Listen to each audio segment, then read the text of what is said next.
In the 21st century, because of pollution and toxicity, none of these diets are entirely straightforward, as you can see.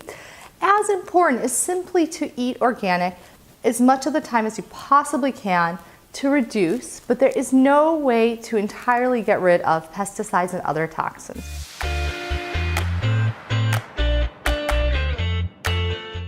Episode 12, Improving Your Nutrition and Understanding Paleo, Keto, and Vegan Diets. Hey everybody, welcome back to Dr. Ashley, your go-to channel for everyday holistic health tips for the times we live in, also known as eco-medicine. Consider hitting the subscribe button to stay updated on the latest health tips. There are so many health fads out there, but if it isn't right or practical for you, then it's not worth it. Hopefully, by the end of this video, you can make a confident decision about the nutritional approach that is best for you and your lifestyle. Have you ever gone out with friends to a restaurant, and when they ask you what healthy food choices you generally make, you don't really know what to say because you've been torn internally about what you should and shouldn't eat? There are so many fads and trends and rules and restrictions, and many of us fall somewhere in between. First of all, both keto and paleo diets by default mean no sugar. There are three what we call macronutrients: fats, carbohydrates, and protein. For many of us, our diets are high in carbohydrates, especially the refined form, like sugars, desserts, sweets, treats, white rice, white bread. Now, the keto diet, this is all the rage, and for the right person, can help with brain clarity, weight management, energy, prediabetes, and some hormonal and nervous system issues. The idea is to eat lots and lots of healthy fat with a minimal amount of protein and minimal carb. Without the carbs, the body is forced to burn fat instead of carbs. This creates ketones, which the body can use for energy and the brain particularly likes. So the general rule with a keto diet, 60 to 75% fat, 20 to 30% protein, and 5 to 10% carbs. Generally, people do not eat more than 25 to 35 grams of net carbs a day on the keto diet. That's quite low. And what is a healthy way to eat on the keto diet? Meats, leafy greens, vegetables that aren't roots, avocado, berries, some seeds, coconut oil, olive oil, ghee, grass-fed butter, and potentially sheep and goat dairy for those who can tolerate it. So basically foods that have a lot of fat in them. Although many keto dishes push high amounts of cow dairy, I'd really try to keep this at a minimum, especially for non-organic commercial dairy products, which really can be quite inflammatory. And this diet isn't for everyone because it really requires a lot of work using urine strips to test to make sure your body actually makes ketones. Many people can do this diet for a small amount of time and then they just fall off the wagon because it's really easy to fall off the wagon on the keto diet. For some people with kidney, gallbladder, and liver disease, the high amount of fat can be hard to process and requires supervision. So it really depends on the person, but some find it hard to tolerate a high-fat diet. Many people end up eating unhealthy fats like too much animal fat or eating high amounts of non-organic meats because they cannot afford organic, and this can end up being kind of toxic for the body. People tend to eat less fiber on this diet, and fiber is so important for gut and heart health. So a trick, if the ketogenic diet isn't for you, although you likely won't get into a keto state, try a low-carb diet where you carb count with each meal. This will allow more protein, but help you watch how many carbs and become more aware of how many carbs you're putting in your diet, and this can help with blood sugar issues, weight, hormone issues, and low energy. The whole focus of the keto diet is to make your body more efficient by burning fat as a source of clean fuel to keep you sustained throughout your daily activities. Now let's move on to vegan diet. This diet doesn't have any inflammatory food restrictions like gluten or sugar, but it automatically means no animal product at all. No dairy, no eggs, no meat. It is 100% plant-based, using soy, nuts, seeds, beans, lentils, and grains for protein. The goal is to eliminate the use and harm of living creatures on this planet. This diet can be high in grains and carbs, but sometimes the high amount of fiber helps to counteract that. For some people, they find they feel when eating a large amount of vegetables, seeds, and nuts that they do great. But it can be difficult to not overdo soy, refined grains, sugar, and gluten on this diet. Vegan diet can be good for the heart health and cancers, but it also regulates cholesterol. It can be somewhat allergenic for those who do not tolerate large amounts of soy, gluten, grains, or nuts. So there are many great options and varieties of sea vegetables, fruits, algae, seeds, and standard veggies that you can eat on this diet in whatever abundance you want. And I think this diet is currently a lot healthier than it's been in the past because it has lower toxins and it can even help detox your body. The trick with a vegan diet is to watch refined carbs and sugar intake and maintain high fiber to balance the carbs. And some vegans, and this really depends on genetics and a number of other factors, can be low in vitamins, but honestly it depends. And a side note here is that I have found low vitamin levels can be the case in people with all kinds of diets in this day and age, and not just vegan. The issue is more with absorption from our gut, inflammation of our digestive systems, and then also some genetic issues of processing certain vitamins. For some people, veganism is a great way of life and is environmental and ethical. I would definitely say that for those eating animal products and eggs, if and whenever possible, buying organic and grass-fed is an imperative to reduce toxicity and provide for a more sustainable future. Let's move on to Paleo Diet. The Paleo Diet, which gets its name from the term Paleolithic literally, is based on the idea that humans should eat what their ancestors ate. Hunter-gatherers in the past definitely did not have access to microwave-ready foods, bagged popcorn and chips, and other processed treats that are so convenient in our lives, but really not that great for our bodies. There are no restrictions on carb, protein, fat per se on the Paleo Diet, so let's keep it simple. This diet is naturally low in refined carbs because it is a grain-free diet. It is recommended to take out grains, most dairy, especially cow, legumes, sugar, alcohol. Paleo diet is beneficial for inflammation, allergies, energy, gut health, and to reduce carb intake. It can also be good for autoimmune issues, blood sugar levels, bone health, and weight. You also do not need to count a thing. Very nice for many people. And people tend to sleep better when eating this way. You are also likely to get a sufficient amount of iron, vitamins, phytonutrients, which means plant-based nutrients, and you are likely to eat a cleaner diet without preservatives or chemicals. Okay, so the list is fairly simple for Paleo Diet. Here are the foods: avocado, sweet potato, garlic, onion, spices, all nuts, nut butters, nut milk, seeds like hemp, flax, and chia, grass-fed butter and ghee, coconut and good quality olive oil, avocado oil, lemons, limes, apples, all berries, fish and meats, no regular potatoes, but other root veggies are okay, eggs, all dark green veggies, and for sweeteners, sticking to things like raw honey, stevia, monk fruit, cassava, a dash of maple syrup, and the diet completely avoids grains and legumes like lentils and beans entirely. In many ways, a paleo diet is low allergy and low autoimmunity, especially if adding bone or mineral broth and collagen for gut health, and plenty of healthy fats like unprocessed, uncooked hemp oil, uncooked olive oil, avocado, grass-fed ghee, unrefined coconut oil, also fermented foods like cultures of coconut yogurt, kimchi, and sauerkraut.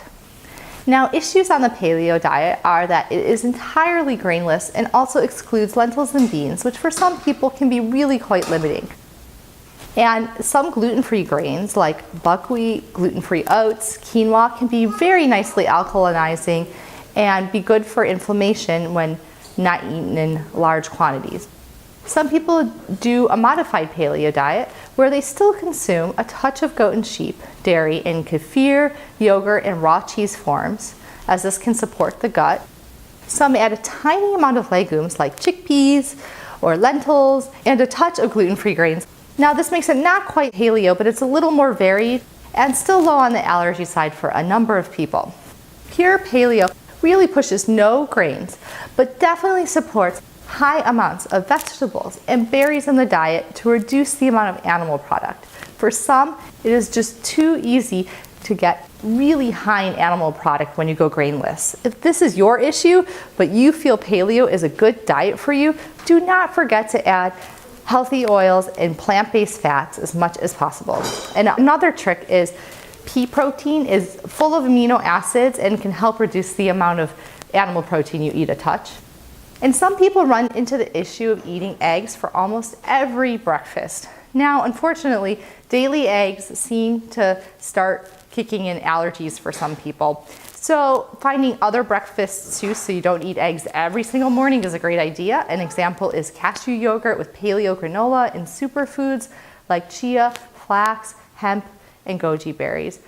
There are other options too, but it is a great idea to cut down on how many eggs you're eating. In the 21st century, because of pollution and toxicity, none of these diets are entirely straightforward, as you can see. As important is simply to eat organic as much of the time as you possibly can to reduce, but there is no way to entirely get rid of pesticides and other toxins. For those on a paleo and keto diet, eating fish would seem to be an easy way to go, except that because of high levels of heavy metals like mercury, fish does need to be limited, and overfishing is a huge issue for the planet.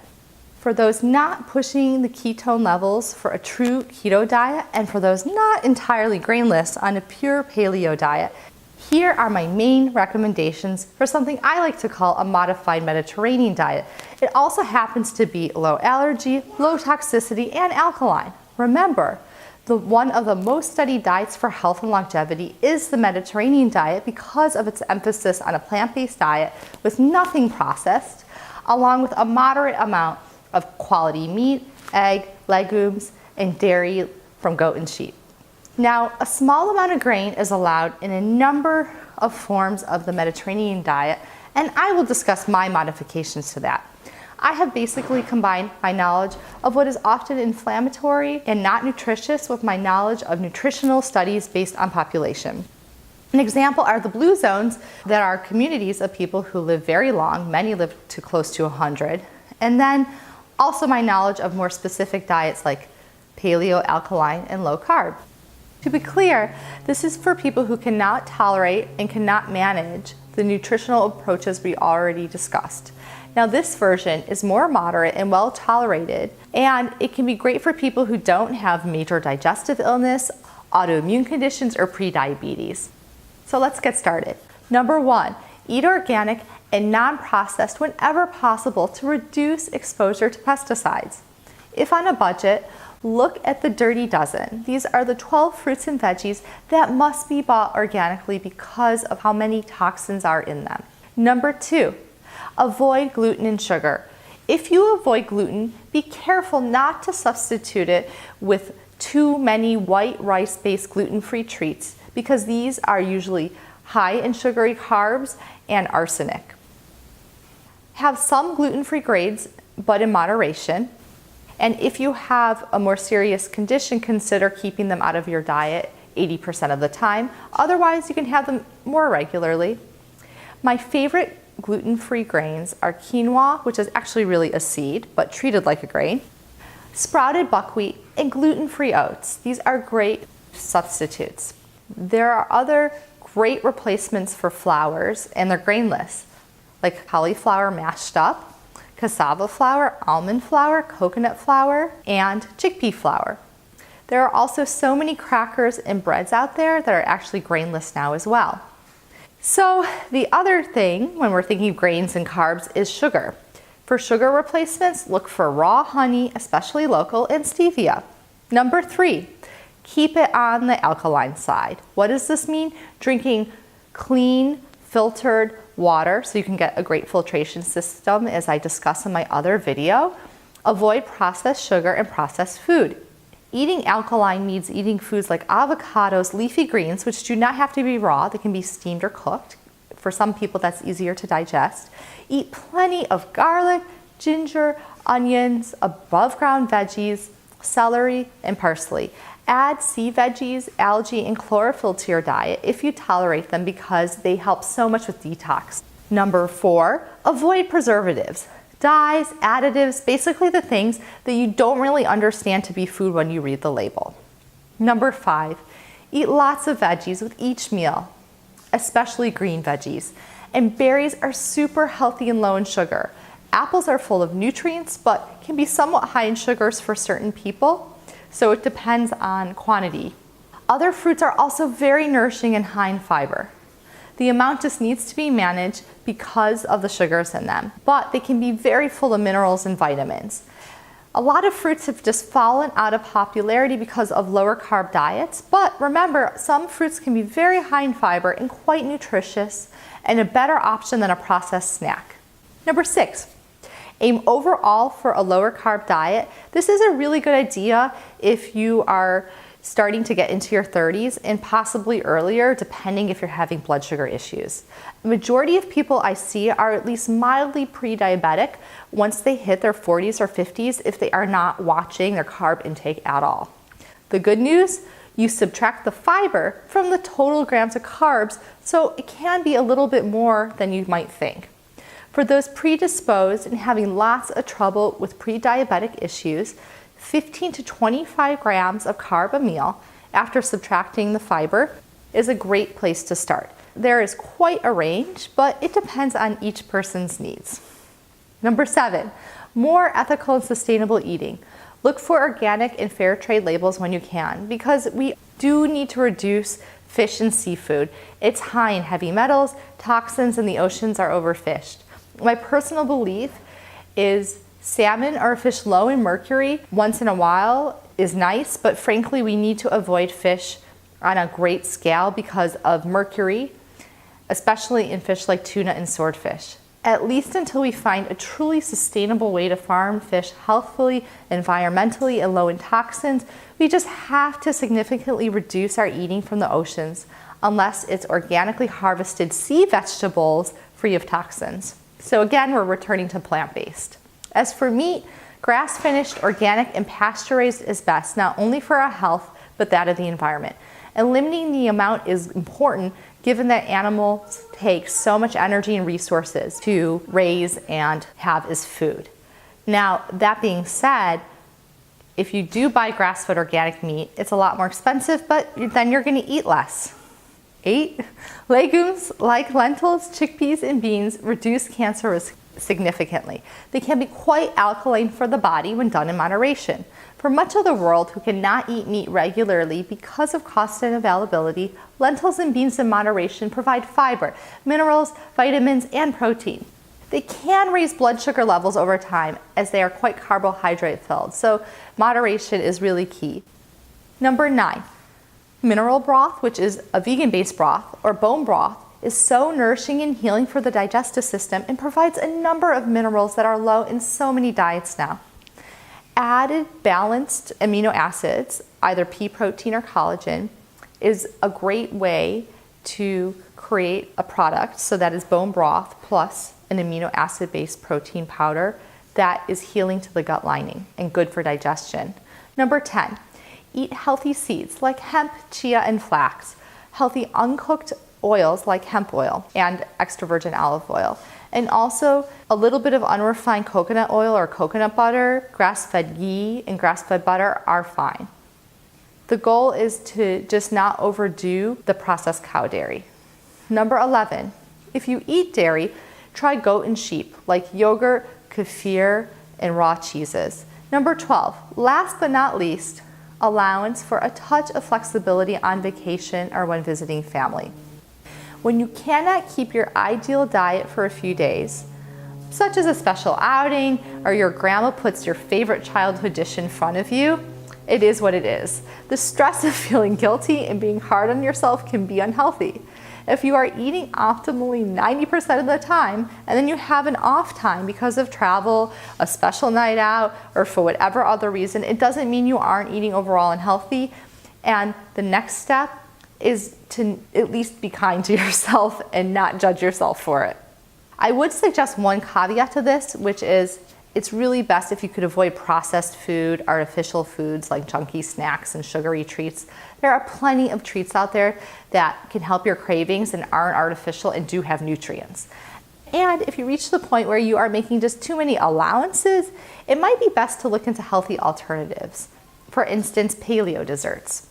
Remember that if it is something you say to yourself you can just never 100% take out of your diet, and you do not have a full-blown sensitivity, if you eat it once in a while for a treat, it generally won't cause too much major inflammation.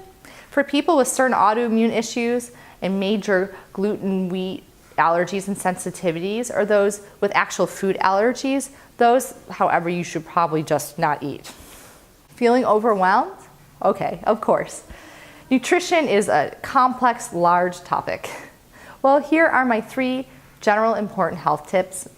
Number 1, watch your carb intake to some level as you get into adulthood. And if you are eating carbs, they should be really high in fiber.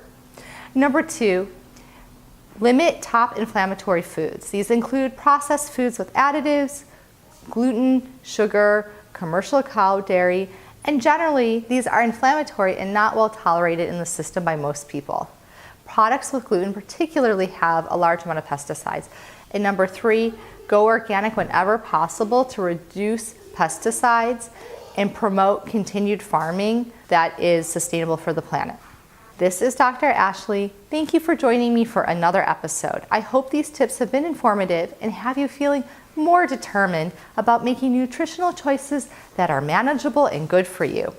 What decisions will you make? And don't forget to subscribe for future updates on how you can live a healthier life.